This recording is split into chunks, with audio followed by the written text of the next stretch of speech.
welcome to my lecture on best teaching strategies. My name is Dr. Nida Zafar. I would like to give you my brief introduction before I formally start the lecture. About me, I am currently serving as an assistant professor at Lahore Karzan University, and I'm also a counselor at Rehnawai Workers Project Punjab Higher Education Commission, Lahore. I have completed my PhD from University of the Punjab, and during my PhD, I was awarded with a foreign scholarship for the research training in Norway. And about my publications, I have 22 research publications along with the 46 paper presentations. My working in teaching and research experience is more than 10 years. And the best thing I want to tell you, because it is related to the lecture in 2021, I was awarded with the Best Teaching Award by my university. So it was a brief introduction about myself. Okay, so let's discuss some basic teaching strategies that we all use during our lectures. And I'm sure you all are a very good teachers, and maybe you are more experienced than me. But since we all have something to tell each other, maybe I learned something from you, or maybe you learned something from me. So today I'm going to discuss few teaching strategies. Actually, we all know about these teaching strategies, but honestly speaking, जब हम एक दूसरे से बात करते हैं तो हम sometimes हम भूल जाते हैं कि ये भी एक टीचिंग स्ट्रेटजी क्लास में यूज हो सकती है, ये भी हो सकती है. But when we talk with each other तो हमें it's like a reminder to ourselves के कहीं हम एक बिल्कुल टिपिकल लेक्चर के स्टाइल में तो नहीं जा रहे, बिल्कुल एक कह लें कि रीडिंग कर रहे हैं क्लास में जाकर और सिर्फ हम उनको लेक्चर स्टूडेंट को देते जा रहे हैं and we are not listening to them. So there are some basic teaching strategies जिनको रिसर्च प्रूव करती है कि if they are incorporated in the classroom settings they can help a lot to the students to achieve anything they want. So, first of all, I would like to discuss the learner centered teaching. It focuses on learners while using or applying during classrooms and laboratory lectures. The teacher acts only as a guide, and all the learning process involves the learner.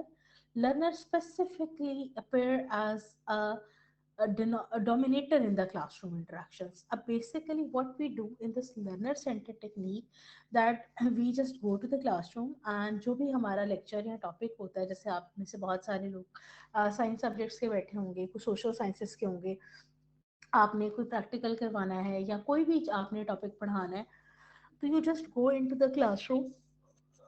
आप उनको guidance दे देते हैं कि ये आज के lecture में मैंने आपको पढ़ाना है या मेरा आज का लेक्चर का पर्पस ये है, और आप उनको ओवरऑल गाइड करके बता देते हैं कि ये आपने ड्यूरिंग ये जो आपकी 1 आवर एंड 30 मिनट्स की क्लास है, इसके अंदर आपने ये सारा कुछ परफॉर्म करना है.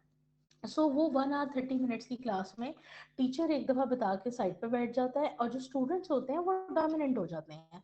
तो बेसिकली लर्नर सेंटर अप्रोच का पर्पस ये होता है कि स्टूडेंट के अंदर इंडिपेंडेंस आए, वो खुद से काम को सीखें और वो खुद से करें.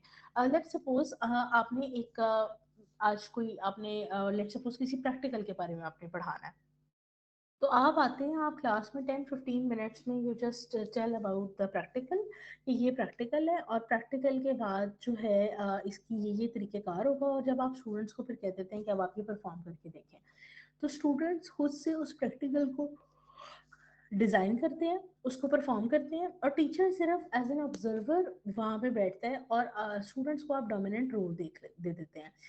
इंस्टेड ऑफ कि टीचर खुद सारा एक्सपेरिमेंट करके दिखाए और स्टूडेंट सिर्फ उसको देखें, तो some time this approach is a very good approach in some topics and in some cases, जहाँ पे हम इसको लर्नर सेंटर्ड कर देते हैं और स्टूडेंट खुद से इंडिपेंडेंटली क्लास के अंदर काम करता है.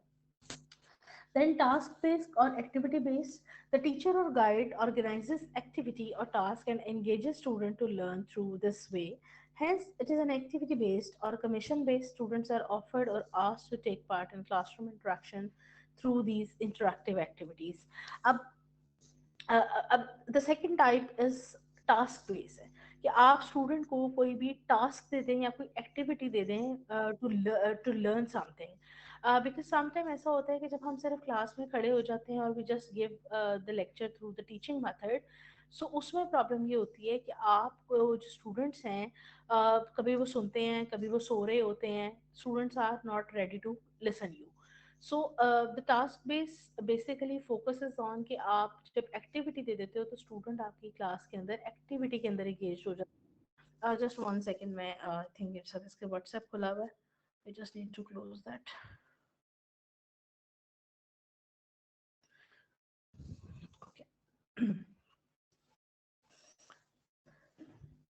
सो बेसिकली जब आप टास्क बेस करते हैं तो टास्क बेस के अंदर ये हो जाता है कि आपको जो लर्नर है वो टास्क के ऊपर फोकस करता है और वो क्लास उसकी बोरिंग नहीं होती. Then resource based.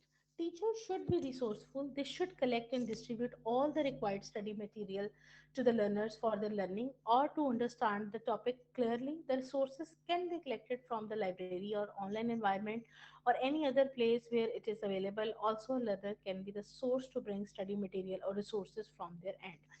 अच्छा, this is very very important point because sometimes हमारे यहाँ ये होता है कि for example if I am teaching like since 10 years, तो मोस्ट ऑफ द टाइम हमारे टीचर्स का एक ही माइंड बन जाता है कि हम तो इस सब्जेक्ट को पढ़ा रहे हैं 10 साल से, सॉरी, हमें इसके लिए तैयारी की ज़रूरत नहीं है. But it is not like that.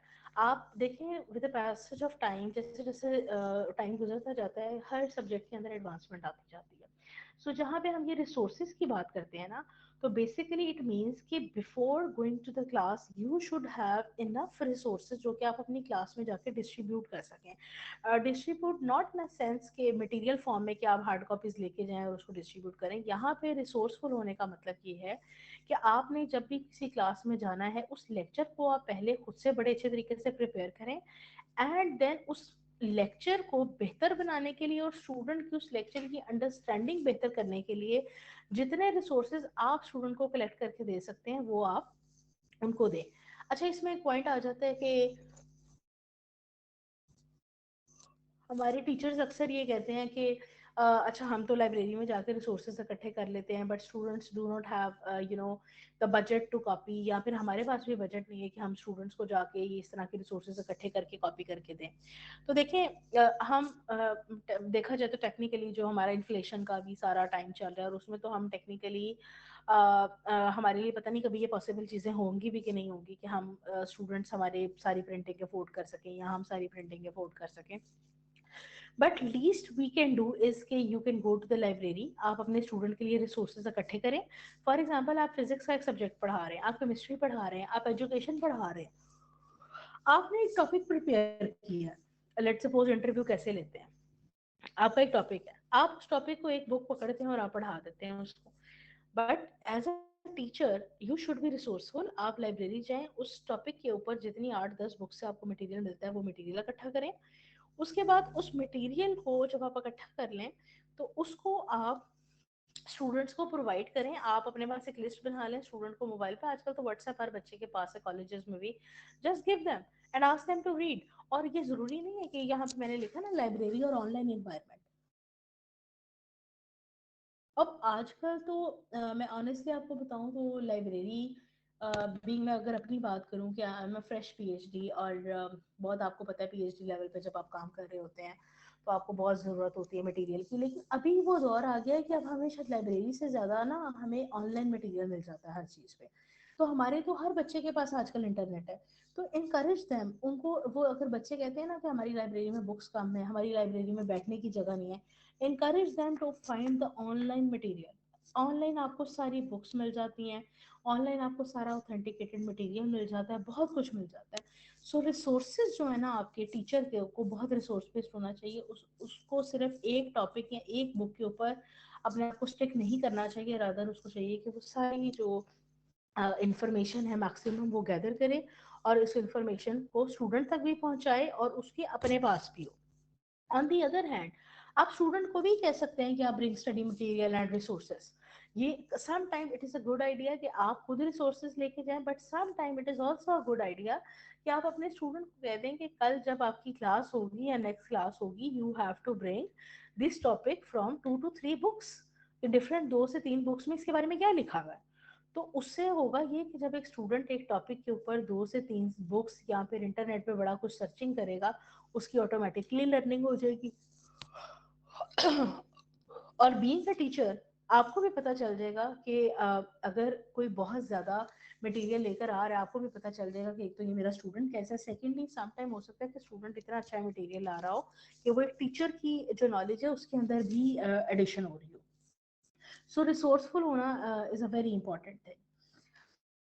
Then interactive in nature. One characteristics define the modern teaching method is very interactive.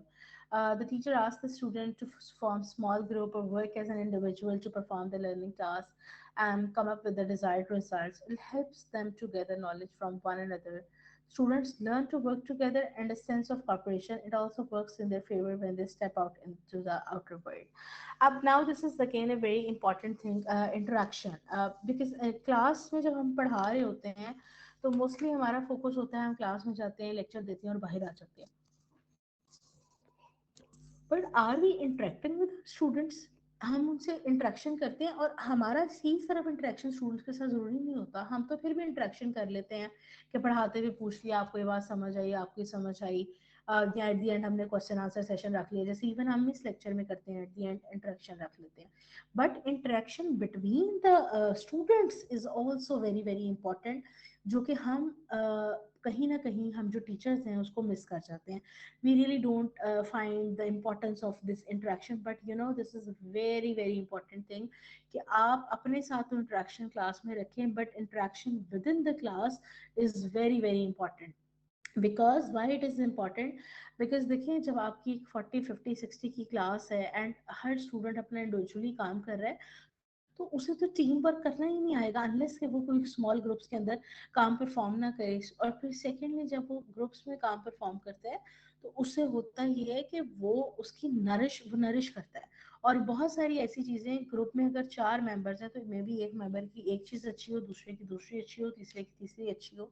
तो जब 4 लोग मिलकर ग्रुप में काम करते हैं तो बेसिकली उन चारों की चीजें मिलाकर एक बहुत अच्छा एंड प्रोडक्ट जो है वो बना सकते हैं। एंड उससे स्टूडेंट्स को फायदा होता है, एक तो सब एक दूसरे से लर्न करते हैं, उसमें सेकंड चीज आती है वो टीम वर्क उन्हें करना आ जाता है, एंड थर्ड थिंग इज कि उन्हें उनके अंदर टॉलरेंस, पेशेंस, वो सारी चीजें पैदा हो जाती है, because when you work in a team तो आप उसमें बहुत सारी चीजें सीखते हैं और बेसिकली इस तरह की सारी चीजें आपकी फेवर में भी जाती हैं, specially when you step out in the outer world. आप जब डिग्री कर लेते हैं, डिग्री करके आप बाहर जाते हैं जॉब्स में, तो ये जो टीम वर्क होता है, ये सारी चीजें आपको एक्चुअली इवेंचुअली बेनिफिट करती हैं। आपने देखा होगा, I don't know what is your experience about this, but my experience is sometimes हमारे पास स्टूडेंट आता है, उसका 90% कह लेंगे मार्क्स होते हैं, 95% मार्क्स होते हैं, but they have zero communication skills, they have zero social interactions, they have no communication with each other. बिल्कुल अनकंफर्टेबल बच्चा होता है, public speaking is zero, because we are just focus on grades grades grades grades. Yes, grades are important, yes, marks are important, but the grooming is also very very important. So unless हम class को interactive नहीं बनाएंगे for students and teachers, it will not work. Then integrative in nature, and one of the vital characteristics of modern teaching method is it is integrative.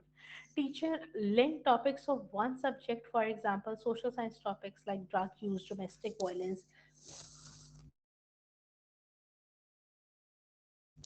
safety, pollution, food distribution, crime, etc., to other issues and make it integrative. So basically, जब आप integrative करते हैं ना, integrative को अगर मैं simple words में explain करूँ तो इट्स बेसिकली कि आप एक टॉपिक को दूसरे टॉपिक के साथ रिलेट करके पढ़ाते हैं, तो इस तरह से स्टूडेंट के पास नॉलेज भी ज़्यादा आता है एंड वैसे भी स्टूडेंट का इंटरेस्ट डेवलप होता है। Not every topic can be related with another topic, but there are some topics जिनको आपकी कोर्स आउटलाइन के अंदर आप कोई 1 2 3 टॉपिक जरूर ऐसे होते हैं जिनको आप दूसरे सब्जेक्ट के साथ इंटीग्रेट करके पढ़ा सकते हैं।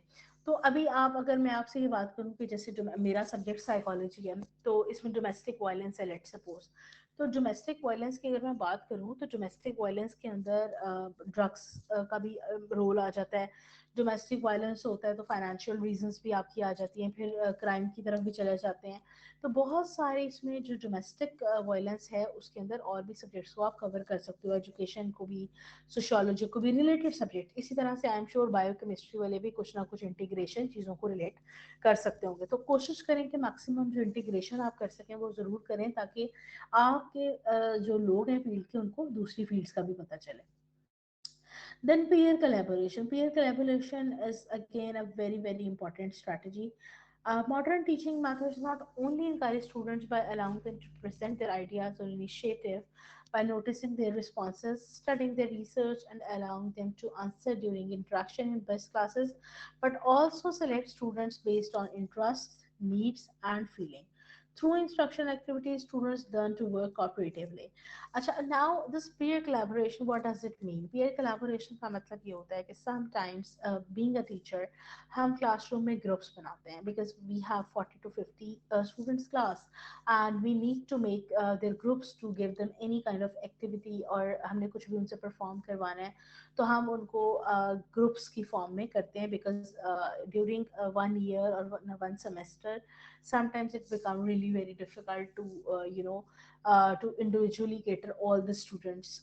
So in most assignments, in most cases, we make groups, and I'm not sure कि आप लोग कॉलेज में ये मेथड यूज करते हैं कि नहीं, लेकिन वो ग्रुप्स हम बनाते हैं ताकि वो ग्रुप के अंदर वर्किंग कर सके। जो ऊपर हमने इंटरेक्टिव नेचर में बात की थी कि ग्रुप्स में जब हम काम करते हैं तो बेसिकली लर्निंग होती है। Now this peer collaboration mean कि when you work in a group, the group must be based on the interest, needs and feelings. This is very very important, because हम जब ग्रुप्स बनाते हैं students की तो हम क्या करते हैं, हमारा एक डिलेमा है बहुत बड़ा कि हम मैंने अक्सर इवन स्कूल्स में ये देखा है कि ये सेक्शन ए बना दें जो लाइक बच्चे हैं, सेक्शन बी में सारे कम जीपीए और परसेंटेज वाले डाल दें। क्यों?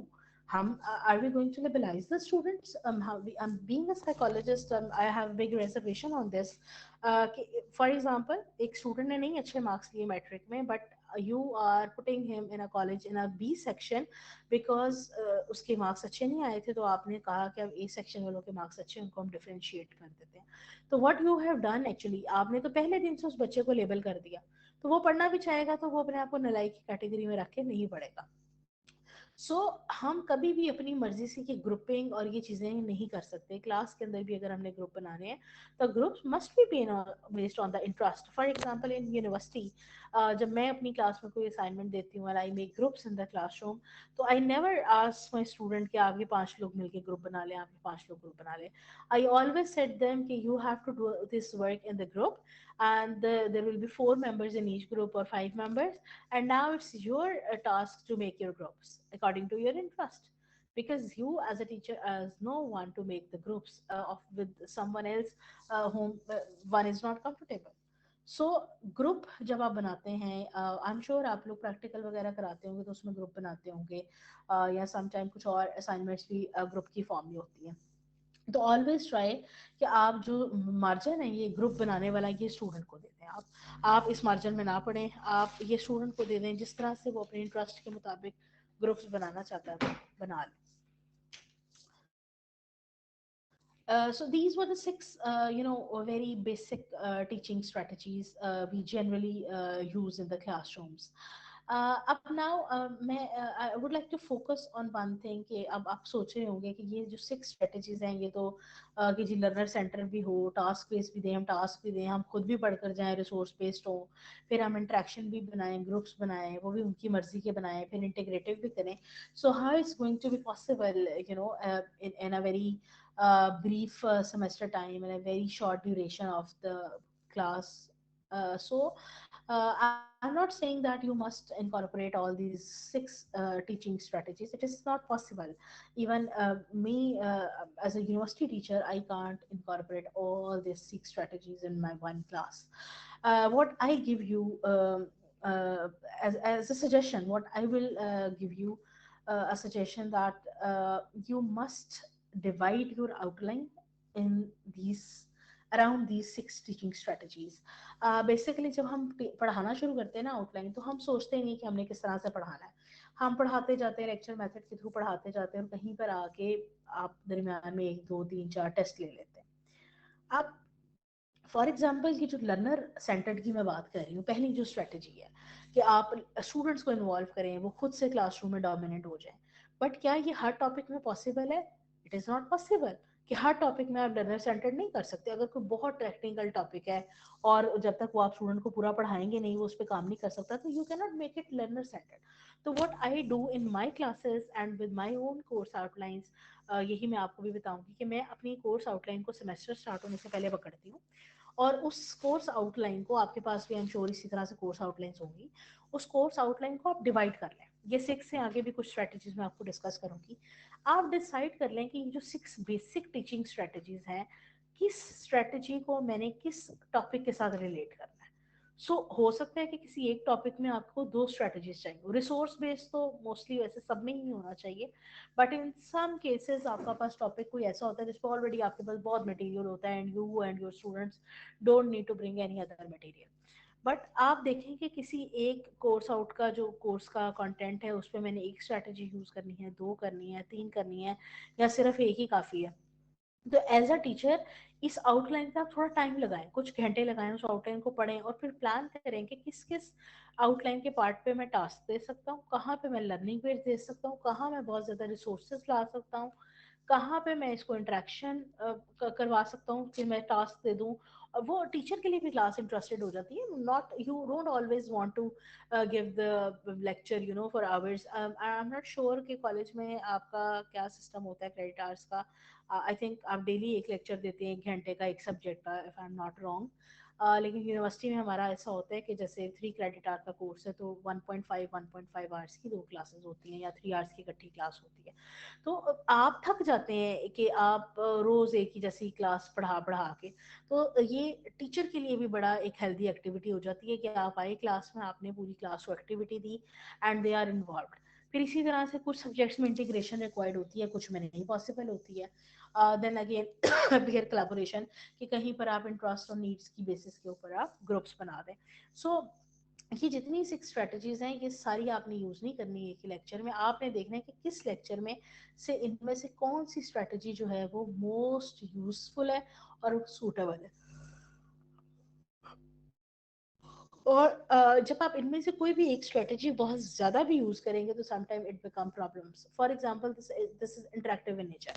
अगर आप हर क्लास में जाकर स्टूडेंट को एक्टिविटी दे देंगे कि आप ये एक्टिविटी करें और ब्रिंग द रिजल्ट्स, तो again student will become against you. वो कहेगा कि टीचर तो हमें पढ़ाता ही नहीं है क्लास में आके, वो तो हमें कहता है आके कि activity they they. This is general trend. I am sure हम जो टीचर्स हैं ना, बेसिकली हमें तो डेली बेसिस पे बहुत सारे चैलेंजेस फेस करने पड़ते हैं, क्योंकि students generally they are not happy with anything.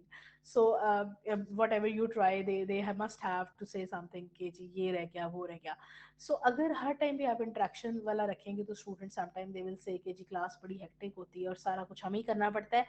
और फिर वो एंड पे आपको ये भी समटाइम कह देंगे कि सारा कुछ तो हम करते हैं तो टीचर क्या करते हैं, आप तो खुद ही पढ़ते हैं। और शायद मैडम इसलिए हर रोज इंटरेक्टिव क्लास बना देती हैं कि उनकी लेक्चर की तैयारी नहीं होती। So we need to create the balance between all the strategies कि कहीं पे स्टूडेंट को ये भी ना लगे कि टीचर को पढ़ाना नहीं जाता तो हमें सारा टाइम एक्टिविटीज दे देते। तो it should be a blend, good blend of these 6 strategies जो कि आप ड्यूरिंग लेक्चर्स यूज कर सकते हो। Then kinesthetic learning. Kinesthetic learning is a specific learning style also known as tactile learning.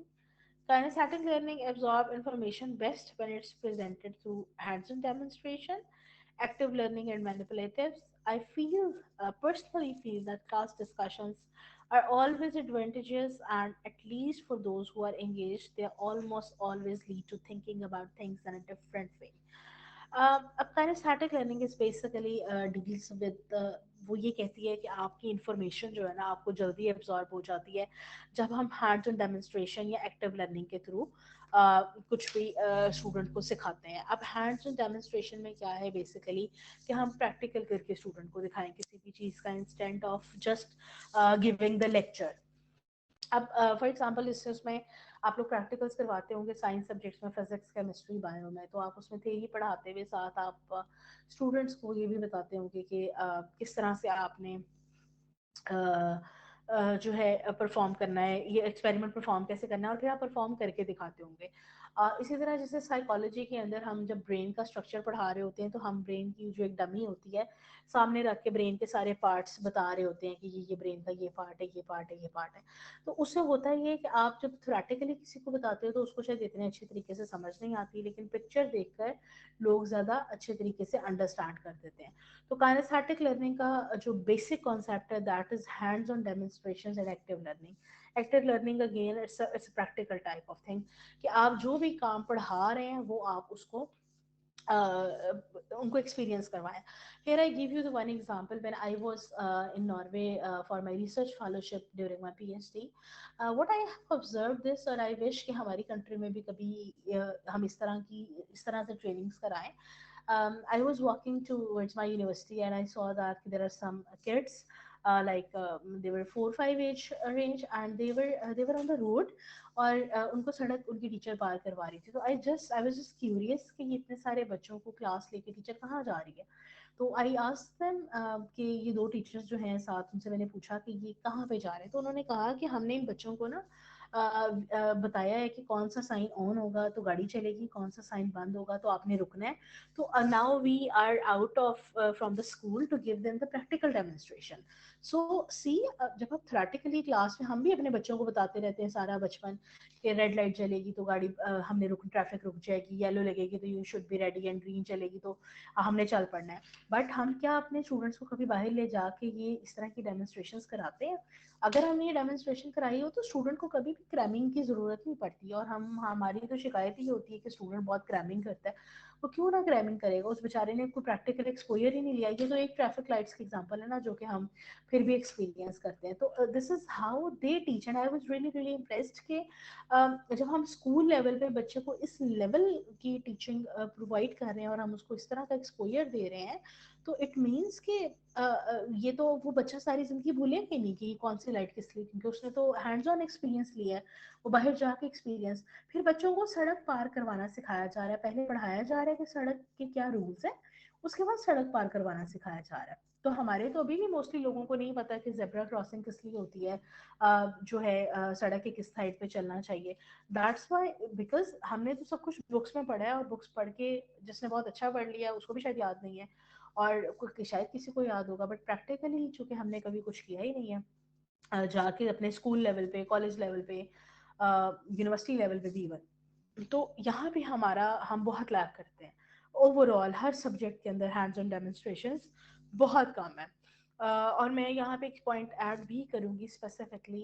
मैं I am not pointing out anyone, but I would like to highlight कि हमारे यहाँ ओवरऑल हैंड्स ऑन डेमोन्स्ट्रेशन की जो कह लें कि trend है वो बहुत कम है. बिकॉज मैं यूजुअली कॉलेजेस में वाइवास लेने के लिए जाती रहती हूँ. मैं I would just talk about psychology, क्योंकि आई एम फ्रॉम साइकोलॉजी, तो मुझे बाकी प्रैक्टिकल्स का एक्सपीरियंस नहीं है. बट आई एम श्योर आप में से जो लेने भी, क्योंकि आप सारे, ये तो नहीं है कि आपके स्टूडेंट्स का वाइवा होता होगा, आप खुद भी लेने जाते होंगे. मैंने एक चीज़ ये ऑब्जर्व की है कि जैसे जो ये प्रैक्टिकल कॉपीज बनती हैं, स्पेसिफिकली जैसे साइकोलॉजी में भी बनती हैं, तो मैं बड़ा हैरान हुई जब मैं वाइवा लेने जाती हूँ. तो अक्सर मैं बच्चों से पूछती हूँ कि अच्छा ये एक्सपेरिमेंट कैसे किया है. तो बच्चे कहते हैं मैडम हमने किया तो नहीं है. तो फिर मैं कहती हूँ कॉपी कैसे बनी. तो वो कहते हैं कि मैडम कॉपी तो हमने एक पुरानी कॉपी पिछले साल की देखी थी और उसको हमने कॉपी कर लिया. यहाँ इससे भी वर्ड सिचुएशन ये हो जाती है, जो लिखता है कॉपी करके वो तो शायद फिर भी कुछ याद रख लेता होगा. इससे भी वर्ड सिचुएशन ये हो जाती है, वो कहते हैं कि जी मैडम हमने ना उर्दू बाजार से ये बनी बनाई कॉपी ली थी. सो जब हम प्रैक्टिकल एक्सपोजर्स और इन चीज़ों को हम हैंड्स एंड डेमोन्स्ट्रेशन की बजाय हम बच्चों को ये कहते हैं कि आप पुरानी कॉपी उठाएं और एग्जामिनर को दे दें, तो हमारी तो लर्निंग वहीं पर ख़त्म हो जाती है. और मैं आई डू अंडरस्टैंड दिस कि we have so many constraints, इस वजह से हम ऐसा करते हैं. क्योंकि अब जाहिर है मैंने इस चीज़ को थोड़ा सा ऑब्जर्व किया, तो आई इंक्वायर्ड, तो मुझे पता चला कि जी मैडम कॉलेजेस में सामान ही नहीं है कि हम एक्सपेरिमेंट्स कैसे करें.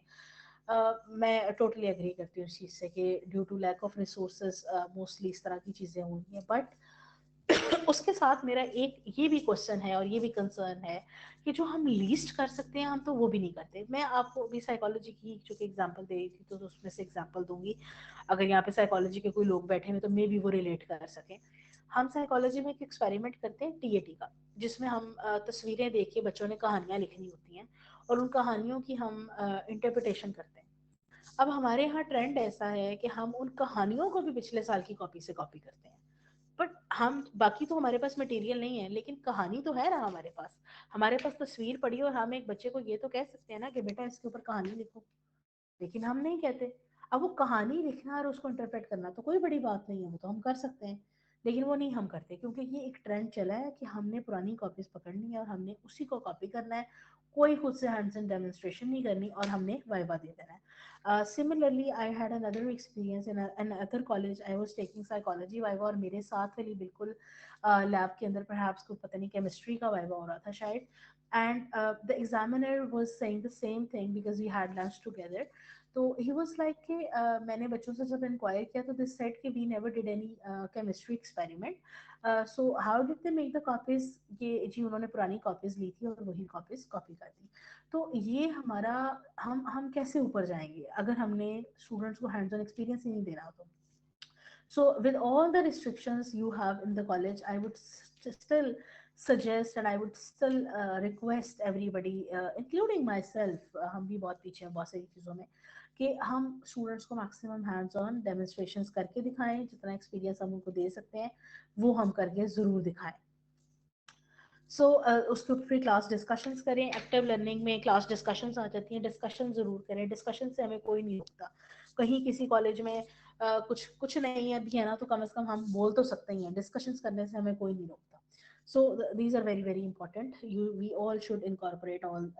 मैं तो ओवरऑल कहूँगी कि कोई लेक्चर भी आप पढ़ाएं तो उसमें हैंड्स ऑन डेमोन्स्ट्रेशन ज़रूर करके दिखाएं, but even if if it is not possible in every lecture, then at least you should do some hands-on demonstrations during your practical exams, your practical copies, for your lab experiments. You must incorporate hands-on demonstrations. Then inquiry-based learning. Inquiry-based learning is a teaching method that prioritizes students' curiosity and independent analysis, and students work to find the answer to an open-ended question or problem using evidence-based reasoning and problem-solving skills to reach a defendable conclusion. As a teacher, your role is to move students beyond more curiosity and into critical thinking and understanding, encouraging them to ask questions and supporting them as they investigate. So basically, inquiry-based learning, it's very important to incorporate this type of learning, because अगर मैं इसका basic concept बताऊँ ना, तो ये concept है कि student के पास इतना मार्जिन क्लास में होना चाहिए कि वो आपसे क्वेश्चन भी कर सके, और आप उसको कुछ ऐसे टास्क दें जिसके ऊपर वो क्वेश्चंस रेज करे, उनको सॉल्व करने की कोशिश करे। हम जनरली हम स्नब करते हैं स्टूडेंट्स को कि डोंट आस्क क्वेश्चंस, और ये सिर्फ ये नहीं है कि हम कॉलेज या यूनिवर्सिटी में करते हैं, it starts from the school. School में जो बच्चा बेचारा ज्यादा क्वेश्चंस पूछता है तो टीचर उसको स्नब कर देता है कि इसलिए बहुत क्वेश्चन पूछता है, ये इरिटेट करता है, हम वहीं पे बच्चे को स्नब करना शुरू कर देते हैं। We always like the kid who is just sitting quiet and do studying, और वो बड़ा बाद में बड़े अच्छे नंबर ले लेता है। नो, हम हर उस बच्चे को स्नब करते हैं जो बोलता है। So snubbing a child and don't not giving them a chance to ask the question, it's a big problem. सो आप अब जो स्टूडेंट होता है ना, एक उस हर स्टूडेंट, कोई भी स्टूडेंट ऐसा नहीं होता जिसके माइंड में कोई क्वेश्चन ना हो, बट हम क्या करते हैं कि हम उनकी क्वेश्चनिंग को ऊपर आने नहीं देते। हम पढ़ाते हैं क्लास में, मोस्ट ऑफ देम तो अभी तो टीचर्स मैंने देखा है बहुत सारे पूछते भी नहीं है कि बेटा कोई प्रॉब्लम है, कोई क्वेश्चन पूछ रहे हैं। हम पढ़ाते हैं पूरा घंटा 1.5 घंटा जितनी भी क्लास है, और हम अटेंडेंस लगाते हैं और चले जाते हैं। So always give time to students कि वो कोई क्वेश्चन पूछना चाहते हैं वो करें। और फिर हम जब ये बात करते हैं कि हर बंदा, हर इंसान बाय नेचर क्यूरियस होता है, हम में से कोई ऐसा नहीं है जो क्यूरियस ना हो। हम लाइफ में हर चीज़ पे हम क्यूरियस होते हैं, छोटी छोटी चीज़ों के ऊपर, कि ये क्यों हुआ, ऐसा क्यों हुआ, इसके क्या फैक्टर्स थे, क्या रीजन हो सकते थे। तो life is full of curiosity. अब नाउ एज अ टीचर ही आपका रोल है कि आपने बच्चे की क्यूरियोसिटी को किस तरफ लेके जाना है। अब आपके पास दो ऑप्शन है, या तो आप उसको स्नैप कर दें और उसकी क्यूरियोसिटी वहीं खत्म हो जाएगी। खत्म तो नहीं होगी, बल्कि उस बेचारे के अंदर ही रह जाएगा बच्चे के, और वो पूछेगा भी नहीं आपसे, वो खुद आंसर ढूंढेगा, अगर मोटिवेटेड होगा मिल जाएगा आंसर, ठीक है, नहीं तो डिस्टर्ब रहेगा। और सेकंड ये हो सकती है कि आप उसकी उस क्यूरियोसिटी को रीजनिंग में बदल दें। रीजनिंग ये है कि बच्चे को आप सोचने में मजबूर कर दें कि ये क्वेश्चन, ये जो आंसर है, ये कैसे आएगा, ये क्या इसका जवाब हो सकता है, वो खुद प्रॉब्लम सॉल्व करे। अच्छा, एक हमें बड़ा प्रॉब्लम आता है जो हम फेस करते हैं, हम कहते हैं कि कोई एक बच्चा वो बहुत सवाल करता है। समटाइम्स देयर आर स्टूडेंट्स जो कि वाकई क्वेश्चंस जेन्युइन करते हैं, but yes sometimes it happens कि there are some students who ask questions just for the sake of asking questions. So as a teacher you have to control your class. You can't say the student के आप बहुत सवाल पूछते हैं आप उसको लेबलाइज कर दें, नो डोंट डू दिस। मैं अपने थोड़े से पर्सनल एक्सपीरियंस के साथ आपको बताती हूँ कि how I deal with such students. I always encourage in my classroom कि आप क्वेश्चंस पूछें, बहुत ज़्यादा क्वेश्चंस पूछें। अच्छा लेकिन क्वेश्चन का आंसर ये नहीं है कि स्टूडेंट ने आपसे क्वेश्चन पूछा तो आपने बहुत कोई बड़ा प्रॉब्लम बेस्ड क्वेश्चन था और आपने उसका सारा उसको आंसर दे दिया। What I generally do with those students जो कि बहुत ज़्यादा सवाल पूछते हैं, पहले मैं उनकी बात करूंगी। मैं उनको कह देती हूँ कि अच्छा ये सवाल आपने पूछा ना, ओके बेटा मैं आपको टास्क दे रही हूँ, ये 2 दिन बाद ना आपने इसको पढ़कर आना है और आपने जितने पॉसिबल आंसर्स आप लिख सकते हो ना इसके, वो आपने लिखने हैं। देन फिर हम डिस्कस करेंगे कि इनमें से बेस्ट आंसर कौन सा हो सकता है। And believe me this strategy works like a magic. इसमें बाज दफा जो बड़ा कोई डल स्टूडेंट होता है ना, क्योंकि टीचर जो है ना, टीचर की बात बड़ी इंपॉर्टेंट होती है। यूनिवर्सिटी लेवल पे तो बच्चे फिर भी थोड़े से आके इंडिपेंडेंट हो जाते हैं, जैसे स्पेशली आप कॉलेज लेवल पे बच्चे बड़ा फॉलो करते हैं टीचर्स को। आप बच्चे को एक दफा कह दें कि बेटा 2 दिन के बाद मैंने आपके आंसर्स देखे हैं, आप लेकर आइएगा, हम डिस्कस करें। बच्चे को पहले तो बड़ी इंपॉर्टेंस फील होगी कि टीचर ने मुझे स्पेशली कहा है कि 2 दिन के बाद आना, हम बैठ के डिस्कस करेंगे इसको। फिर बच्चे के अंदर एक क्यूरियोसिटी होगी कि मैंने, अब टीचर ने मुझे कहा है कि इसके 4-5 आंसर लिख के लाओ, तो I have to find the best answers. वो जाएगा उसमें मेहनत करेगा।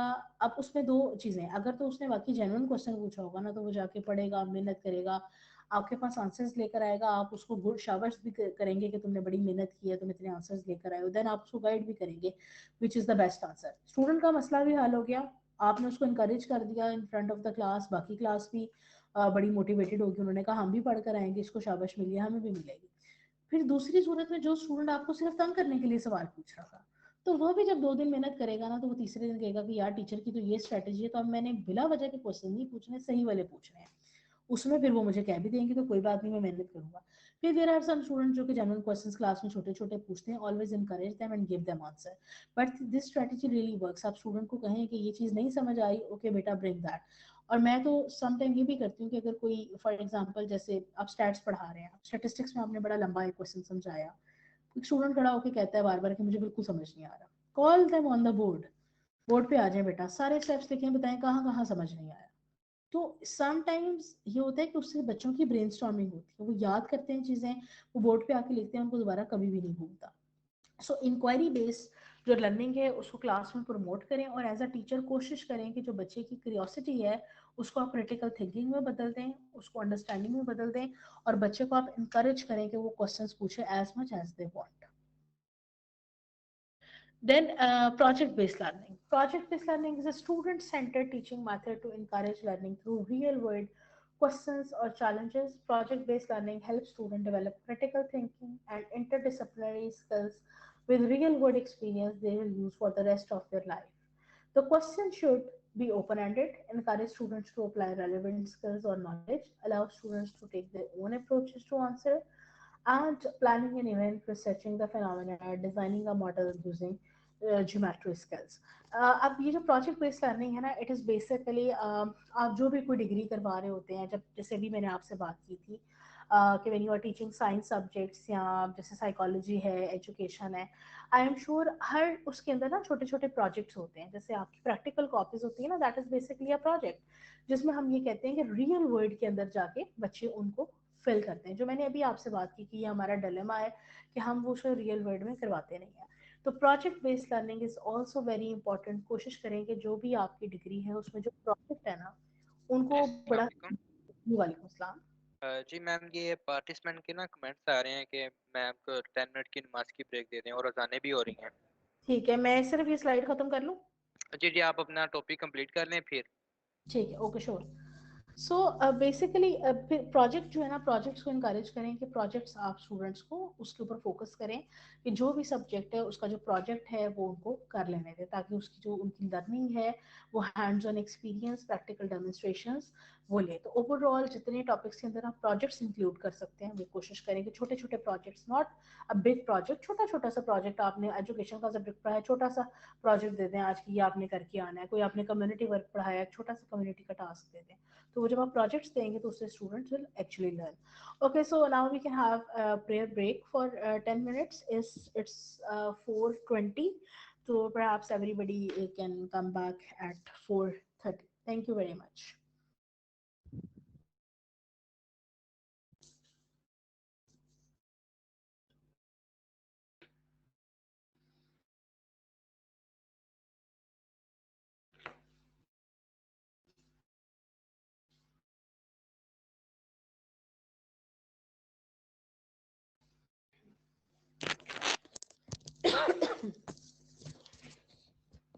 Assalamu alaikum, am I audible? Yes, ma'am. Okay. Okay, I hope everybody has joined back. Welcome back. Okay, so we discussed the project-based learning. कि जो project-based learning होती है, that is very important and crucial for the learning. उससे student का hands-on experience भी हो जाता है, real world experience भी हो जाता है. So it actually helps students. And then again, जो मैंने पहले बात की थी, find the right balance of challenge. Then research has shown that too little challenge can lead to boredom, and but too much challenge and a person will become discouraged. So again, जो हमने पहले बात की अभी के practical demonstrations होनी चाहिए, project based होना चाहिए. तो these are all basically the challenges जो हम student को lecture method से हट के दूसरे काम देते हैं कि अब आपको हमने ये topic दे दिया, अब आप जाएं field में जाएं और जाके इसके ऊपर actual research करें and then bring the findings. So basically such kind of learning is a challenge for the student because it is not something that you can eat ready-made. It's not ready-made, na? It's not cooked already. You have to cook and you have to add all the ingredients. So basically ये एक challenge बन जाता है participants के लिए. तो it is good to have some challenges task in your classroom, but too many will simply discourage the students because जब आप too less challenges करते हैं ना क्लास में तो आपकी क्लास बड़ी बोरिंग हो जाती है कि आप डेली आते हैं क्लास के अंदर और टीचर का 1.5 घंटे का लेक्चर सुनते हैं और बस फिर आप चले जाते हैं. कोई एक्टिविटी नहीं होती तो आप बड़े बोरिंग आपको फील होता है. Most of the students are sleeping and mostly are bored, and there are some students who are very much cared about their percentage. तो वो आपको सुन रहे होते हैं या जो फ्रंट पे बैठे होते हैं तो you feel like they are listening to you. बाकी सारे सिर्फ टाइम पास कर रहे होते हैं जब हम इस तरह की विदाउट एनी चैलेंज क्लासरूम चलाते हैं. बट टू मच चैलेंजेस से एक्चुअली क्या होता है कि जब आप डेली चैलेंजेस देना शुरू कर देंगे क्लास में तो आपकी 50-60 की जो क्लास है ना, they are not same. Individual differences भी हैं, परसेंटेज के डिफरेंसेस भी हैं. कोई बहुत ब्राइट स्टूडेंट है, कोई बहुत डल स्टूडेंट्स हैं. अल्टीमेटली क्या होगा कि जो ब्राइट स्टूडेंट है वो तो शायद आपके चैलेंजेस को बड़े अच्छे तरीके से पूरा करते जाएंगे, बट जो वो स्टूडेंट्स जो कि इतने ब्राइट नहीं हैं वो डेली आपके चैलेंज में हारेंगे, वो डेली फेल होंगे. ऐसा ऐसा सीख जाएंगे लेकिन वो डेली आपके एक मुश्किल चैलेंज में फेल होंगे. तो जब आप डेली फेल होंगे ना मुश्किल चैलेंज में तो आपके बच्चे वहीं पर वो डिस्करेज हो जाएंगे और वो नेक्स्ट टाइम बहुत डिफिकल्ट फील करेंगे कि हमने नहीं आना, हमने नहीं करना ये. फॉर एग्जाम्पल अगर आप डेली कहते हैं कि क्लास में एक्टिविटी करो, तुम आके प्रेजेंटेशन दो किसी टॉपिक के बारे में, एक दिन वो आपने दे दी, उसमें जो डल बच्चा था वो बड़ा अपसेट हो गया, दूसरे दिन आपने कोई और प्रोजेक्ट बेस्ड लर्निंग दे दी. तो टू मैनी चैलेंजेस भी हमें अवॉइड करनी चाहिए. एक राइट बैलेंस जो है वो that should be the way to lead the classroom. Then provide emotional support. Being a psychologist, I would like to emphasize on this aspect too because जहाँ हम teaching strategies की बात करते हैं ना, I personally believe that कि only teaching a very good course और for example अगर मेरे पास साइकोलॉजी के सब्जेक्ट का बहुत नॉलेज है, आई एम PhD, मैंने यहाँ से पढ़ा वहाँ से पढ़ा ये पढ़ा वो पढ़ा, okay fine, I have so much knowledge about psychology and I can deliver that knowledge to my students. But if I don't provide the emotional support to my students, so it will not help. Sometimes your students are extremely upset. Generally जो बात चल रहा है ना, मैंने इसमें लिखा भी है कि all students need emotional support this year. Why? Because the inflation, आप सारे families I'm sure run कर रहे होंगे, जो इन्फ्लेशन हमारे मुल्क में इस वक्त चल रही है, एवरीबडी इज इन स्ट्रेस. जो बहुत लो क्लास हमारा तबका था, वो बेचारा तो इस टाइम पता नहीं एजुकेशन कैसे अफोर्ड कर रहा है। जो मिडिल क्लास था वो लो में चला गया, जो हाई क्लास था वो मिडिल में आ गया बिकॉज ऑफ द इन्फ्लेशन। बच्चों को डांट पड़ रही है स्कूलों से कि फीस नहीं लेकर आते, उधर पेरेंट्स परेशान है कि फी कैसे पे करें, वहां से टीचर्स को आगे सैलरीज नहीं मिल रही इन प्राइवेट सेक्टर क्योंकि बच्चे फीस नहीं लेकर आते। तो यू नो ये एक सर्कल है पूरा जो कि इमोशनल सपोर्ट और ये सारी चीज़ें यहाँ पे हमें रिक्वायर्ड है। So being a teacher, you can't of course pay the fee of the student or you can't handle their other problems। और फिर जितनी हमारी कंट्री में पॉलिटिकल इंस्टेबिलिटी चल रही है, आए दिन हम सुनते हैं कि अभी वो गिरफ्तार हो रहा है, ये हो रहा है, लोग बाहर निकल रहे हैं, यू नो, तो एक पीसफुल कल्चर तो नहीं है इस वक्त। Even if somebody is financially strong, still the culture is not peaceful. Her time strikes हो रही हैं, हर टाइम कभी कुछ हो रहा है, कभी कुछ हो रहा है। सो ये सारी चीज़ों में देर आर सम स्टूडेंट्स जो कि इमोशनली अपसेट हो जाते हैं, they are emotionally sensitive. So some time just asking your student that are you all right, you are not feeling good today, you are not you know you are not looking as active as you are today. So whenever you feel something that your student is just disturbed, please just ask the student, just give them some emotional support, थोड़ी सी compassion जो है वो develop करें, and just focusing on the punishments and you know all this, also develop some compassion. I'm not saying that you uh, being a teacher you have to set some boundaries too with the students, but at the same times you should be the one जो कि students को सुन रहा है। हमेशा याद रखें कि एक अच्छा टीचर जो है ना वो माना जाता है स्टूडेंट की नज़र में भी, ये रिसर्च भी कहती है, जहाँ पे स्टूडेंट को ये फील होता है कि मुझे सुना जाता है। आप जितने भी अच्छे टीचर हैं, अगर आप स्टूडेंट को सुनते नहीं है ना, तो आप स्टूडेंट आपको कभी भी अच्छा टीचर नहीं समझेगा। वो टीचर जो स्टूडेंट के लिए अप्रोचेबल है, अगर स्टूडेंट बहुत इमोशनली अपसेट फील कर रहा है and he would like to talk to somebody, sometime they are unable to talk with their parents, वो टीचर से बात करना चाह रहे हैं, तो टीचर का एक जो ऑरा है और जो उसकी बॉडी लैंग्वेज है वो इस तरह की होनी चाहिए कि स्टूडेंट को लगे कि I can take emotional support from my this teacher, मैं इनसे जाके बात कर सकता हूँ। अभी रिसेंटली आपने देखा होगा ये city school, I think Hyderabad या भावलपुर, कहाँ पे एक बच्ची ने छलांग लगा दी है छत से ऊपर, वो थर्ड फ्लोर से जाके, क्योंकि because she had issues with the parents and वो किसी टीचर से बात नहीं कर पाई। So we are just running behind the grades percentage. तो क्या हम इमोशनल सपोर्ट के ऊपर फोकस करते हैं? एंड समटाइम्स ये भी ज़रूरी होता है कि इंडिविजुअली, जाहिर है हमारी क्लास में बहुत बहुत स्टूडेंट्स होते हैं, स्पेशली गवर्नमेंट कॉलेजेस में तो आई थिंक बहुत ज़्यादा स्टूडेंट्स होते हैं क्लास में। तो सम टाइम इंडिविजुअल लेवल पे पॉसिबल नहीं होता, but some times what we can do is कि क्लास के 10-15 मिनट्स हम स्टूडेंट्स के साथ थोड़ा सा उनको रिलैक्स करें डिफरेंट चीज़ों पे। भी हम आप सारे साइकोलॉजिस्ट तो नहीं है, but you are a teacher and I believe that every teacher is psychologist. Teacher बड़े अच्छे तरीके से अपने बच्चों को गाइड कर सकता है। तो जो जनरली हमारी सोसाइटी के अंदर डिप्रेशन है, जनरली यूथ हमारी बहुत इम्पेशेंट है, टॉलरेंस की कमी है, so sometimes it is a good idea to spend some good 5 to 10 minutes with your students. Talk with them. Do you have any problems? Do you feel like talking with someone? Uh, or give them some emotional support that we are here with you. कभी भी student को ये impression ना दे कि ठीक है आपने तो भी पढ़ के यहाँ से चले जाना है, बस ठीक है हम मिलेंगे आपको नहीं मिलेंगे। No, please develop some close emotional bond with your student. with this I'm not saying ki emotional attachment, I'm just saying that give them the feeling that they have your emotional support wherever they are right। ये भी नहीं कि अगर कोई cheating कर रहा है या कोई अनफेयर मीन्स में इन्वॉल्व है तो our emotional support is with you. No, then you have to train the students कि how to get rid of all these bad things, but when the student is right and just generally students sometimes need emotional support, you know। एक message जो होता है ना exam से पहले, एक class जब आप आखिरी क्लास लेते हैं, हमें से कितने लोग बच्चों को आते हुए कह के आते हैं best wishes for the exam. आप स्टूडेंट को इतनी सी भी बात कहते हैं तो वो उनके लिए इमोशनल सपोर्ट के तौर पे काम करती है।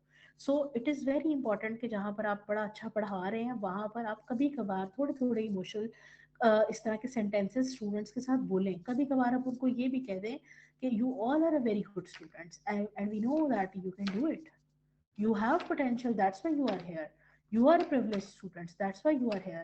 Not everybody is in the college, not everybody is in the university, you are here, you have reached at the college stage, it means you are very special, it means you are a competent person।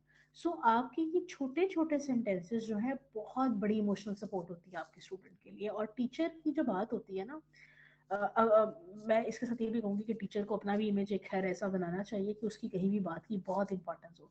तो teacher का इतना सा कह देना student के लिए बहुत बड़ी बात होती है। And I have seen some students जो कि अक्सर मुझे कहते हैं आके कि मैडम मैं बड़ी अपसेट थी पेपर से एक दिन पहले, लेकिन जब आपने क्लास में कहा ना जाते वक्त कि I know you all can do this and you all can rock, तो मैंने जाके सोचा कि मैडम ने तो अब ये कह दिया, मैंने पढ़ना है बहुत ज्यादा। तो सम टाइम स्टूडेंट्स बड़े इंकरेज होते होते हैं इन चीजों से। So always try to give some emotional support to your students and help students to flourish. अच्छा, दिस इज वेरी इंपॉर्टेंट कि जो मैं इमोशनल सपोर्ट की बात करी उसके साथ साथ आप स्टूडेंट को कोशिश करेंगे वो अपने आप को थोड़ा फ्लरिश भी करे। फ्लरिश इन टर्म्स ऑफ अपने अंदर ग्रैटिट्यूड को प्रैक्टिस करें। ये अब मैं आपको थोड़ी सी साइकोलॉजिकल पॉइंट ऑफ व्यू से सबको टिप्स दे रही हूँ। कि जो ग्रैटिट्यूड है ना हमारे यहाँ जनरली, चाहे वो स्टूडेंट्स हैं चाहे आप टीचर्स भी हैं सारे, जो मैंने भी बताया कि जो सिचुएशन हमारी कंट्री की चल रही है उसमें हम में से मोस्टली लोग जो हैं वी आर इन स्ट्रेस। तो उसमें ग्रैटिट्यूड की प्रैक्टिस करना बड़ा इंपॉर्टेंट है। हम सारे जो हमारी नेशन है उसमें ग्रैटिट्यूड प्रैक्टिस बहुत कम हो गई है, जिसकी वजह से हमारे में इंटॉलरेंस भी बढ़ती जा रही है।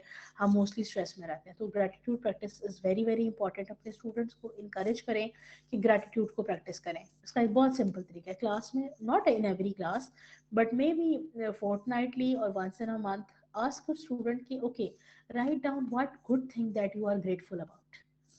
बस एक वो चीज उनसे लिखवाएं कि किस बारे में अल्लाह ताला का शुक्र अदा करते हैं, किस अल्लाह ताला की नेमत के ऊपर।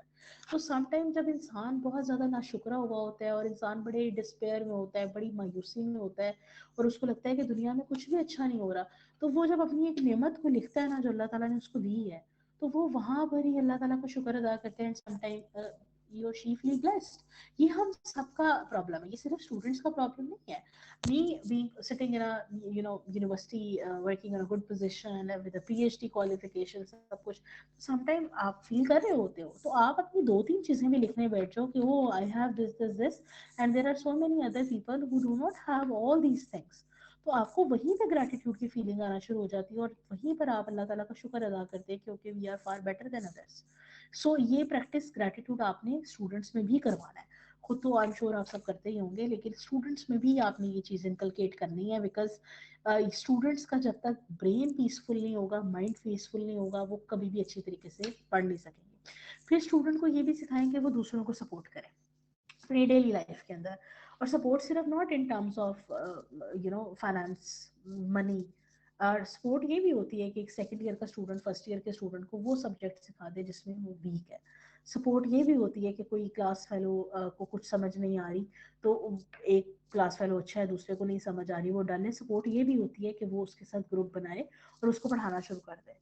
सपोर्ट ये भी होती है कि ड्यूरिंग यूनिवर्सिटी किसी को कुछ कहीं पे कोई नया स्टूडेंट आया, उसको डायरेक्शंस नहीं पता, चीज़ें नहीं पता, छोटी छोटी जो काइंडनेस के एक्ट्स है ना बेसिकली उस पर फोकस करें स्टूडेंट्स को। क्योंकि जब स्टूडेंट फ्लरिश करता है ना, उसका माइंड फ्लरिश करता है, तो ओवरऑल उसका जो है ना लर्निंग स्टाइल वो सारे चेंज हो जाते हैं। And then incorporate humour, it is very important.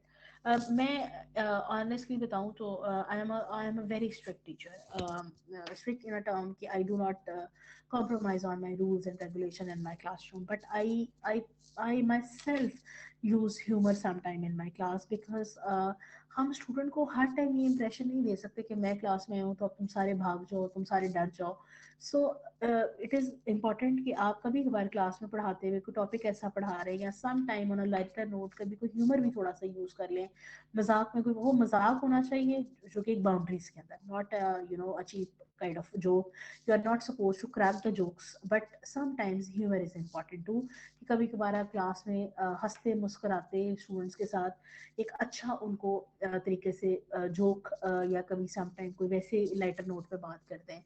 and try to keep smile on your face when you talk with your student, not her time गुस्से वाला मुंह बना के।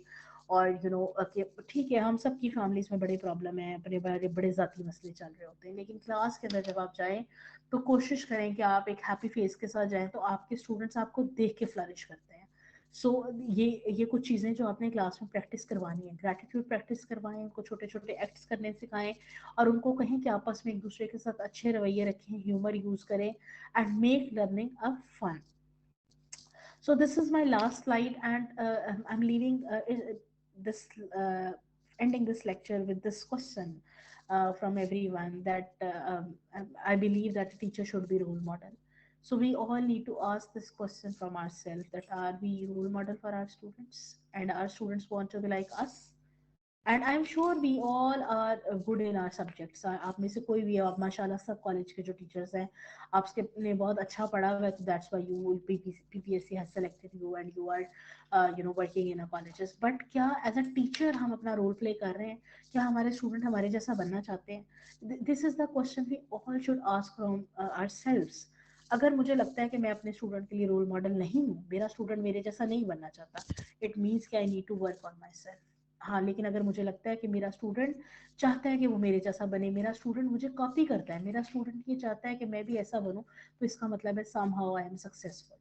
So this is the question, and it's a take home message too for today, कि our teacher should be role model. आप अपने ऊपर इस तरह से वर्किंग करें कि आपका स्टूडेंट आपको देखे इंस्पायर हो. आपका स्टूडेंट, आप अभी बहुत कॉलेज स्टेज पे हो तो कहे कि वो सर ने पीएचडी की है, मैंने भी पीएचडी करनी है, सर इतना अच्छा पढ़ाते हैं, मैं भी कल को ऐसे ही पढ़ाऊंगा. आपने देखा है कि बचपन में हमारे मोस्टली जो बच्चियां होती हैं या बच्चे होते हैं, वो कहते हैं हम बड़े होकर टीचर बनेंगे. वो इसलिए कहते हैं क्योंकि उनके लिए टीचर रोल मॉडल होता है उनका. फिर आहिस्ता आहिस्ता जब बड़े होते हैं, कॉलेज यूनिवर्सिटी में कोई ऐसे टीचर देख लेते, तो वो कहते हैं यार हमने फलां टीचर जैसा नहीं बनना. So this is the take home message for everyone, be a role model for your student, be a good teacher, because teacher और टीचर, मैं ये समझती हूँ कि कभी कभार हमारे टीचर्स ऐसी पोस्ट भी करते हैं और कहते हैं कि क्या हमने अपनी ज़िंदगी में एक बड़ा मुश्किल प्रोफेशन चूज कर लिया. टू बट मेरा ख्याल है कि हमारा जो पेशा है वो इतना मुकद्दस पेशा है और अम्बिया का पेशा है, इतना अच्छा पेशा है कि हमें बड़ा प्रिवलेज फील करना चाहिए और हमें अपने आप को बड़ा खुशकिस्मत फील करना चाहिए कि अल्लाह ताला ने हमें एक इतने मुकद्दस पेशे के लिए मुंतखब किया. तो जब इतनी बड़ी हमारे पास एक प्रिविलेज है, तो सबसे पहले तो हमें खुद भी ग्रैटिट्यूड करना चाहिए और शुक्र अदा करना चाहिए और अपना बेस्ट देना चाहिए to teach our students and to give best to our students. So that's all, and with this I would also say that now the house is open for the question answer session and some discussion maybe to because you know जब मैं ये तो नहीं कहूँगी कि मैं ही आपको सारी स्ट्रेटजीज दे सकती हूँ. I am sure there are some people in this lecture who are far more senior than me. So luckily I feel myself privileged कि I'm here to discuss all this with you. So I may get some suggestions from you. It would be a discussion session, and maybe I give you some suggestions. So I have given mine. So now the house is open for the question answer session. I'm sure admin can unmute your mics and I am reading your beautiful comments.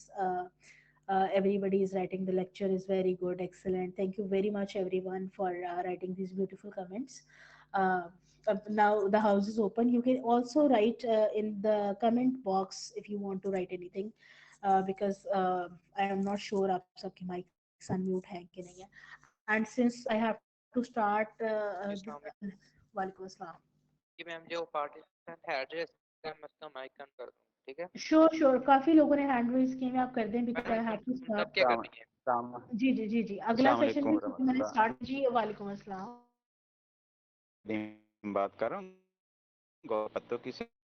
मैंने कि आपके पूरे forum share कर बात जी बात जी मैंने ये share करनी है कि जब मेरा एंड ऑफ टर्म हो जाता है तो मैं बच्चों से ना एक सवाल पूछता हूँ. यानी उनसे कहता हूँ कि आप एक सादा कागज लें और उस पर आप लिख कर दीजिए कि मेरे टीचर में आपने क्या खामियां पाई. यानी आपने तारीफ वगैरह कुछ नहीं करी, सिर्फ उसमें आपने ये बताना है कि आपने दौरान साल क्या कमी महसूस की ताकि मैं उसकी बेहतरी की कोशिश कर सकूं.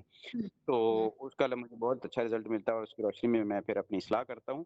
तो एक चीज़ जो परसिस्टेंटली आ रही है कई सालों से, जो मैं नोट कर रहा हूँ कि कुछ बच्चे हैं वो कहते हैं कि आप हमारी इंसल्ट करते हैं. तो मैं ये नहीं समझ पाया कि वो इंसल्ट होती है या बाज़ का ऐसा होता है ना कि डिसिप्लिन मेंटेन करने के लिए. देखिए हम जनरेशन एक्स में जी रहे हैं, डिजिटल एज में जी रहे हैं, लोगों के पास मोबाइल मौजूद है, हमसे ज़्यादा एडवांस नॉलेज होता है. कोशिश तो ये करते हैं कि उनसे ज़्यादा एडवांस हमारे पास नॉलेज हो. तो क्लास बहुत बड़ी होती है तो उसमें अगर आप सुना ही नहीं पाएंगे, आप अगर डेकोरम ही कायम नहीं रख सकेंगे, तो कैसे आप टीचर कामयाब. तो तभी जरूरी है ना कि आप अपनी तरफ सबको मुतवज्जे करें, उनकी तवज्जो को कैप्चर करें और फिर उनको कुछ सिखा सकें. तो उसके लिए ज़रूरी होता है कि बाज़ का चंद वो शरीर अनासर जो होते हैं उनको कुछ समझाना ज़रूरी होता है, बाज़ का हम हार्श भी हो जाते हैं। तो मुझे ये समझ नहीं आती कि डिसिप्लिन मेंटेन करने के लिए मैं जो कुछ करता हूँ, तो वो जो मुझे ये जो शिकायत मुसलसल अपने बारे में मिल रही है कि आप हमारी इंसल्ट करते हैं। इस सिलसिले में मतलब आप हमारी क्या मेरी क्या रहनुमाई कर सकती हैं? Thank you very much sir. पहले तो ये है कि आपने जो स्ट्रेटजी बताई, that is a very good strategy, कि at the end of the day आप ज़रूर पूछें कि what is the negative feedback about me. But मैं उसके साथ ये सजेस्ट करूंगी कि सिर्फ नेगेटिव फीडबैक ना लें, आप पॉजिटिव फीडबैक भी लें, क्योंकि हमारी जो साइकी होती है ना ह्यूमन माइंड की, हम जो लिखते हैं वही वो तो हमारे मिलता ब्रेन। रहता है ना, वो तो फ़ौरन ही मिलता रहता है, नहीं मतलब नहीं आप अच्छे नहीं टीचर हैं, नहीं अच्छे नहीं पढ़ाते नहीं हैं, नहीं वो नहीं तो सर, मिलता ही रहता नहीं है। एंड ऑफ सर, टर्म वो मैंने तो कहा एंड ऑफ डे ना नहीं मतलब नहीं एंड कौन ऑफ टर्म, जी जी जी सर, एंड ऑफ टर्म की ही मैं बात कर रही हूँ कि वो आप वर्बली आपको मिलता रहता है, आई एम श्योर। लेकिन जब एक बच्चा, साइकोलॉजी ये कहती है कि जब आप कुछ लिखते हैं तो वो आपके दिमाग में नक्श हो जाता है। तो जब आप उनको एंड पे कहते हैं ना कि आप नेगेटिव फीडबैक लिखें, तो आप उसके साथ उनको पॉजिटिव फीडबैक लिखने का भी कहा करें, ये बहुत अच्छी स्ट्रेटजी होती है। उससे एक तो टीचर को भी पता चलता है कि उसने कहाँ पे अपनी इंप्रूवमेंट करनी, तो this strategy is very good.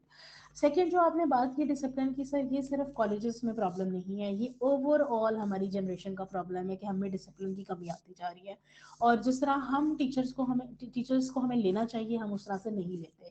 हम उनकी रिस्पेक्ट नहीं करते टीचर्स की। जैसे मैं अगर देखूं तो 10 साल पहले जब मैं बीएस कर रही थी और पीएचडी के दौरान हमारी तो कभी जरूरत ही नहीं होती थी टीचर के आगे हम कभी बात कर सकें। लेकिन आजकल बच्चे जो हैं वो they are very much confident, और वो करते हैं, और फिर वो ये भी कहते हैं सर। तो मैं हमेशा अपने स्टूडेंट को डे वन से साथ साथ ये रिमाइंडर देती रहती हूँ कि बेटा, ये जो जो भी बात आपको कही जाती है ना, ये आपकी इंसल्ट नहीं होती। पहले तो मैं हमेशा स्टूडेंट को फर्स्ट क्लास में कह देती हूँ कि टीचर की तरफ से कहीं भी कोई भी बात जो है ना वो इंसल्ट नहीं होती, ये इंसल्ट का वर्ड क्लास में से निकाल रहे हैं। क्योंकि टीचर जब भी जी। आपको करता है वो आपकी रहनुमाई के लिए करता है। सेकंड, एक चीज मेरी टीचर से भी रिक्वेस्ट है, I am not saying it to you, overall, कि सम टाइम ना हम स्टूडेंट्स को जब कहते हैं ना तो हम उन्हें बड़े इंसल्टिंग वे में कह देते हैं। मतलब मेरा एक सबके लिए एक मशवरा है, मैं कहती हूँ कि आप जो भी कहना चाहते हैं स्टूडेंट को जरूर कहें, लेकिन अपनी जबान जो है ना उसको साफ रखें। मैंने देखा है यहाँ पे कुछ टीचर्स जो हैं वो स्टूडेंट्स को फाउल लैंग्वेज गालियां दे के कह रहे नहीं, ये होते तो हैं। गलत है ना, उस बिल्कुल। हाँ बिल्कुल जिनका इंसल्ट देकर करके मैं कह रहे होते हैं। तो बेसिकली चाहे वो स्टूडेंट है चाहे वो टीचर है, बात ये है कि रिस्पेक्ट, डेकोरम, ये तो सबका है। और रिस्पेक्ट इज समथिंग जो कि अर्न की जाती है। रिस्पेक्ट ऐसे नहीं मिलती हमें। तो रिस्पेक्ट को अर्न करने के लिए सबसे पहले ये कि हमें खुद रोल मॉडल बनना है स्टूडेंट के सामने। हमें खुद पंक्चुअल होना है, हमें खुद डिसिप्लिन्ड होना है, और फिर वहाँ पे स्टूडेंट जो है, कभी मैं, जैसे मैं अपनी अगर आपको एग्जांपल दूंगी, I teach in a private sector, जहाँ पे प्राइवेट सेक्टर को यूजुअली कंसिडर किया जाता है यूनिवर्सिटीज को कि यहाँ बच्चे फी दे के आते हैं तो जी you can not say anything. But in my class I have my rules and regulations, and there is no one who can ever violate the rules. The reason is कि I myself is a very disciplined teacher, कि अगर मेरी class का 8 बजे time है तो I have to be there by 8 AM. I have certain boundaries कि class में मोबाइल स्विच ऑफ करके आना, जो मैंने फर्स्ट डे पे बता देती हूँ। लेकिन उसके साथ जितने भी मसले हों, मैंने ये चीज़ देखी है, I have other colleagues too, कि जहाँ पे टीचर थोड़ी सी अपनी लैंग्वेज को रफ करता है, स्टूडेंट भी वही रफ लैंग्वेज यूज करता है। और जब आप टू मच भी स्टूडेंट को कहते हैं ना, तो आपका जो इफेक्टिवनेस होती है ना कहने की, वो खत्म हो जाती है। तो आई थिंक थोड़ा सा जी। हमें सम टाइम अपना वे, और एंड बाज दफा फिर री इन्फोर्समेंट भी इंपॉर्टेंट होती है। कि फॉर एग्जांपल आपका एक स्टूडेंट जो आपको कहीं कंटिन्यूसली डिस्टर्ब कर रहा है, लेकिन एक दिन उसने डिस्टर्ब नहीं किया आपको, आप उसको पूरी क्लास के सामने इनकरेज करें कि आई have scene improvement in your behaviour, I am very good, keep it up. और मैं तो अक्सर जो प्रॉब्लमेटिक स्टूडेंट्स होते हैं, मैं तो उनको क्लास में जी, मेरे यूजुअली मुझे समझ आ सीआर। गई, थैंक यू वेरी मच। मेरा ना मुझे आपसे दूसरा सवाल माज़रत चाहता हूँ। जी दूसरा जी सवाल जी ये जी है जी कि वो पंजाबी में कहते हैं ना कि जिदा मैं सस बनी मैनू नूंह चंगी ना मिली, जिदा मैं नूंह चंगी मिली जिदा मैं सस नूंह बनी उदा मैं सस चंगी ना मिली, जिदा मैं सस बनी मैनू नूंह चंगी ना मिली। बात ये कि जब मैं स्टूडेंट था तो मुझे बहुत कम टीचर थे जो सैटिस्फाई करते थे या एनकरेज करते थे कि आप हम्म सवाल हम्म कीजिए। हम्म और मेरा ये 26वां साल है, पहले स्कूल में भी था, मैं कॉलेज में आया हूँ, तो हम्म 26वां साल है। और लेकिन मैं ये इस बात से शाकी हूँ, नाला हूँ कि बच्चे जो हैं वो, मैं मुसलसल कहता था पूछिए हम्म पूछिए, एंड पे दरमियान में भी मैं वक्फा करता हूँ लेक्चर के दौरान कि पूछिए, सवाल कीजिए, पॉइंट आउट कीजिए, घर से लिख के लाइए, सवाल लिख के लाइए, पूछिए। लेकिन कोई ऐसा हम्म। अच्छा ना हौसला अफजा रिस्पॉन्स नहीं मिलता, पता नहीं बच्चे क्यों दिलचस्पी नहीं लेते, बहुत कम सर जिन ये ओवरऑल, जी जी बिल्कुल, ये आप सही कह रहे हैं, ये ओवरऑल डिलेमा है, ये सिर्फ कॉलेजेस में नहीं है। स्टूडेंट ने टीचर को मजबूर करना होता है कि वो पढ़ के आए और हमें पढ़ाए। और यहाँ सूरत जी हाल ये है कि जो हम बरसा बरसे पढ़ रहे हैं, पढ़ा हुआ है, बस वही दोहराए चले जा सर, रहे हैं। एक्चुअली वो कॉलेजेस में ना वो थोड़ा बच्चों को, हमारा आजकल टेक्नोलॉजी का दौर है, बच्चे समझते हैं हमें सब कुछ पता है, और बस वो फिर टीचर को वो जो एक रिस्पेक्ट और वो एलिमेंट है ना, वो बाकी कम हो गया। ये ओवरऑल हमारी पूरी सोसाइटी में ये मसला है। ये सिर्फ आपके कॉलेज या किसी एक जगह पे नहीं है, हम सब इस मसले को फेस कर रहे हैं। और इवन मैं अपने टीचर्स को यही कहती हूँ कि जब हम स्टूडेंट्स थे तो हमारी तो जरूरत ही नहीं थी कि हम आपको कुछ कह सकें, लेकिन अभी जो बच्चे हैं वो नहीं सुनते किसी की। ये सोसाइटी का, जी, बट थैंक यू, हम थैंक इतना यू फिर वेरी हम कर सकते हैं, हम करना चाहिए। जी okay, please, thank do we have any other question? We have 5 minutes to wind up this lecture. Yes please, बड़े लोगों ने हाँ हैंड रेज किए हैं। मैं एडमिन, आप किसी का कर दें इनमें से mic unmute.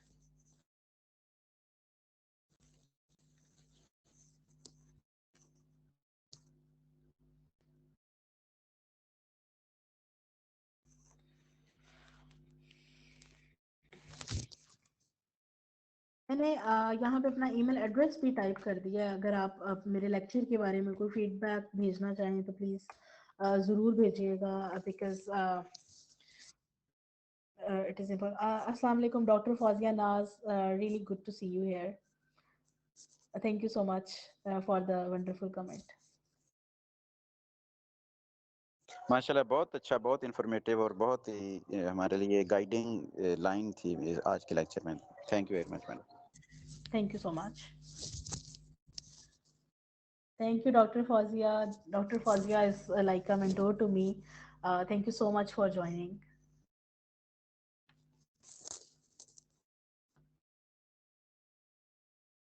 Numan Zaigham want to talk. Admin, अगर आप थोड़ा सा ये माइक अनम्यूट कर दें इनका, तो क्योंकि 4 मिनट्स रह गए हैं इस लेक्चर के अंदर। और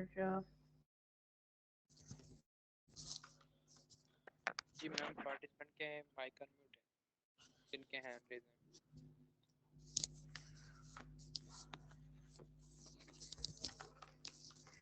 जी, माइक अनम्यूट है, तो यू कैन आस्क क्वेश्चन और you can discuss anything you want. अस्सलाम वालेकुम मैडम। वालेकुम अस्सलाम। मैडम, मैं मोहम्मद इफ्तिखार हुसैन बोल रहा हूँ चूनिया से। जी सर।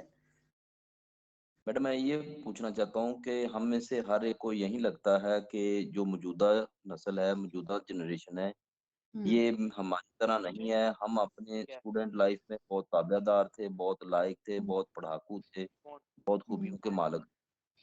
तो क्या ये हमारी सोच है या ऐसे इस बात भी है? सॉरी सर, लास्ट आपने क्या क्या कहा? सॉरी, मुझे समझ नहीं आई, लास्ट लाइन आपने क्या बोली है? मैंने कहा है कि हम में से हर एक को यही लगता है कि हम अपनी स्टूडेंट लाइफ में बहुत अच्छे थे, बहुत मेहनती और जी जी पढ़ाकू जी जी थे। जी जी जी। तो क्या इस बात में हकीकत है कि मौजूदा जनरेशन जो है सर ये टू सम एक्सटेंट ये है वाकई, क्योंकि अभी जो टेक्नोलॉजी का दौर है और ये फ्रीडम ऑफ स्पीच की जो बहुत ज़्यादा स्टूडेंट्स के अंदर अब एक सेंस आ गई है ना कि फ्रीडम ऑफ स्पीच हमारे पास है, तो उसमें फिर वो ये नहीं देखते कि वो फ्रीडम ऑफ स्पीच में सामने आपका टीचर खड़ा हुआ है या कौन खड़ा हुआ है। तो ये वाकई है कि पहले एक वो रिस्पेक्ट वाला एलिमेंट ज़रा ज़्यादा था, वो आहिस्ता आहिस्ता डिक्लाइन हो गया है। वो हो गया वो, मैंने तो, आपका तो माशाल्लाह बहुत एक्सपीरियंस है, लेकिन मैं तो बड़ा रिसेंटली अभी खुद भी 10-12 साल पहले खुद ग्रेजुएशन की स्टूडेंट थी और रिसेंटली मैंने तो पीएचडी की है। सो मैंने तो इसको खुद विटनेस किया इस चीज़ को कि ये आहिस्ता आहिस्ता, इवन मैं भी यहाँ पे जो 8 ईयर्स से अपनी यूनिवर्सिटी में भी पढ़ा रही हूँ, वहाँ पर भी ये है कि मैंने 8 ईयर्स में ऑब्जर्व किया है कि जो पहले बैचेस आते थे देवर मोर रिस्पेक्टफुल और वो बहुत ज़्यादा ओबीडियंट थे, लेकिन आहिस्ता आहिस्ता बच्चे जो हैं वो आते जा रहे हैं। थोड़ा सा उनके अंदर ये चीज़ है कि हम फ्रीडम ऑफ स्पीच को बेसिकली उन्होंने गलत सेंस में ले लिया है। और वो, लेकिन बिल्कुल। देन हमारा एज अ टीचर ये हमारा रोल है फिर कि हमने किस तरह हमको ट्रैक पे रखना है। That is our role. जी अस्सलाम मैम, वालेकुम। इससे मैं ये कहना चाहता हूँ कि टीचर को भी अप टू डेट होना चाहिए टेक्नोलॉजी के यूज के हवाले से। ये ना हो बिल्कुल कि भी। वो मौजूदा मेरे नस्ल से पीछे जी, जो सर मैंने रिसोर्सफुल की बात की थी वो एक्चुअली यही बात थी कि जो टीचर है उसको खुद अपने रिसोर्सेज जो है ना, उससे पहले खुद रिसोर्सफुल होना चाहिए इन टर्म्स ऑफ टेक्नोलॉजी भी, इन टर्म्स ऑफ नॉलेज भी। वो उसको खुद भी होना चाहिए। और जैसे अभी टेक्नोलॉजी की एज आ गई है तो उसमें जाहिर है जब तक हम ये सीखेंगे नहीं चीज़ें तो हम आगे स्टूडेंट्स को नहीं सिखा सकते। तो टीचर को तो अपने नॉलेज में भी अपडेट करते रहना चाहिए, अपनी टेक्नोलॉजी के स्किल्स में भी वो, आई बिलीव के वो होना चाहिए। डॉक्टर फौजिया नाज ने बड़ा अच्छा कमेंट लिखा है कि teacher should spare some time for the moral training for the students. Yes, I totally agree with you doctor Fauzia. Moral जो ट्रेनिंग है उसके ऊपर हमारा टाइम बहुत हम कम स्पेंड करते हैं, और वो शायद यही हमारे पास एक्सक्यूज होता है हमेशा कि हमारे पास सिलेबस बड़े लेंथी हैं और हमें टाइम नहीं मिलता।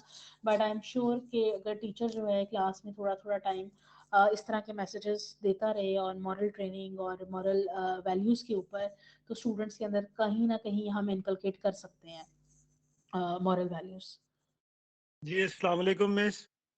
वालेकुम अस्सलाम। This is the last question perhaps, क्योंकि टाइम मेरी मिस, नेक्स्ट मैं सेशन का है। नुमान बात कर रहा हूँ, नुमान जैगम, लेक्चर इकोनॉमिक्स, काना कॉलेज लाहौर से। जी अस्सलाम वालेकुम सर। जी अच्छा जी मिस। अच्छा मिस, अभी तक हमने ये, आज हमारा 5वां दिन है ट्रेनिंग का, तो जितनी ज्यादा हमारे ट्रेनर्स, बहुत अच्छी आपने माशाल्लाह, बहुत अच्छी आज लेक्चर था आपका। जितनी थैंक भी यू। ट्रेनिंग्स हमारी चल रही है वो बीएस फोकस्ड है, ज्यादातर बीएस के बच्चों को लेके आया जाता है। और मेरा ख्याल हमारा राजनपुर से लेके अटक तक जो पंजाब के कॉलेजेस हैं, पब्लिक कॉलेजेस, और सब हम पब्लिक सर्वेंट्स ही बैठे हैं। और एफए जो है हमारी बड़ी क्रिटिकल क्लास है, फर्स्ट ईयर और सेकंड ईयर, जो सबसे बड़ी जो इनटेक होती है हमारी, उसके बारे में, उसकी जो टीचिंग स्ट्रेटजी है उसके बारे में बिल्कुल ही एक जनरल सा ओवरव्यू दिया जा रहा है और स्पेशली फोकस किया जा रहा है कि वो बच्चे इस तरह करेंगे। लेकिन जो अगर जब हम देखते हैं, जो हमारा ज्यादातर जो हमारे पास स्टफ आता है वो रूरल एरिया से आता है। और आप अभी बात कर रही थी कि 95% बच्चे के मार्क्स आते हैं और उसको कुछ नहीं आता। हमारे पास तो बच्चे 70% वाले बड़ी मुश्किल तक पहुंचते हैं। बड़ी मुश्किल से हमारा मेरिट जाता है, क्योंकि ऊपर वाले जो बच्चे होते हैं वो सारे ये प्राइवेट कॉलेजेस वाले जो है वो अट्रैक्ट कर लेते हैं सारे। मतलब सुपीरियर कॉलेज है, पंजाब कॉलेज है, ये बच्चे ले जाते हैं सारे। हमारे पास जो है वो जो बचा खुचा जो छांट रह जाती है वो आता है हमारे पास। अब हम उस बच्चे को, ये जो आपने बड़ी अच्छी बातें की, ब्रेन स्टॉर्मिंग है, एनालिटिकल रीजनिंग है, प्रोजेक्ट बेस्ड लर्निंग है, ये हम उनको सिखा ही नहीं सकते, क्योंकि उनके अंदर एक रेजिस्टेंस पाई जाती है। इसके बारे में हम नहीं बात कर रहे, हमारी सर ग्राउंड वो रियलिटी सर वो बिल्कुल रेजिस्टेंस डिफरेंट है। जो है ना, वो एज अ आप टीचर बात आपने ही कर रहे खत्म हैं करनी है। सर वो मिस, रेजिस्टेंस नहीं, आप। आप उनको, आप यकीन करेंगे कि उन बच्चों को सही तरह, उर्दू वाले टीचर हमारे और भी हम मौजूद हैं, उनको उर्दू लिखनी नहीं पढ़नी नहीं आती, लिखना तो दूर की बात है, उर्दू नहीं पढ़नी आती, जिसको हम अपनी जुबान कह रहे हैं कौमी, वो बच्चे वो नहीं पढ़ सकते। वो टेक्निकल बातें तो दूर की बात है, उन वो जब हम उनसे कहते हैं, और फिर अक्सर हर टीचर ने ये भी अपने लेक्चर में कह रहे हैं कि जी आप बच्चों को स्नब ना करें, उनको क्वेश्चनिंग के लिए उनको मोटिवेट करें।